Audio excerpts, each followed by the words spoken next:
இல்லை அவர்கிட்ட பிடிச்சது அப்படின்னு இப்போ 2 விதமாக கேட்கலாம். ஒன்று வந்து எனக்கு இப்போ நீங்கள் யங்ஸ்டர் வீட்டில் சின்ன பிள்ளையா இருக்கீங்க, அவர் உங்களுக்கு எவ்வளோ டைம் கொடுத்தாருன்னு தெரியல. எவ்வளோ டைம் உங்களுக்கு ஸ்பெண்ட் பண்ணி, ஏன்னா அவர் இப்போ பயங்கர பிஸியாக இருந்திருப்பார்.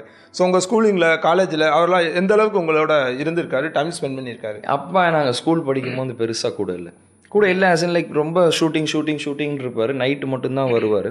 எப்போ ஃப்ரீயாக இருக்காரோ எந்த வேலையும் வச்சுக்க மாட்டார்.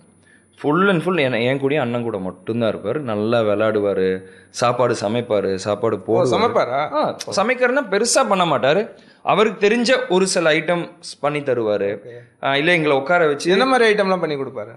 பட்டர் பன் போட்டிருக்காரு, அவரே பண்ணுவார். பால் ஊற்றி அது பண்ணுவார். வேற இந்த கறி குழம்புல முறுக்கு உடைச்சி கொடுப்பாரு. அவரே வேற இன்னொரு ஏதோ ஒன்று பண்ணியிருக்காரு. ஒரு ஃபிஷ் வறுத்துருக்காரு.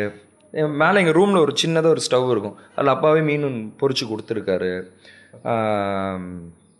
வேற எங்களுக்கு வந்து நான் சரியாக சாப்பிட மாட்டேன் சின்ன வயசில். ஓகே.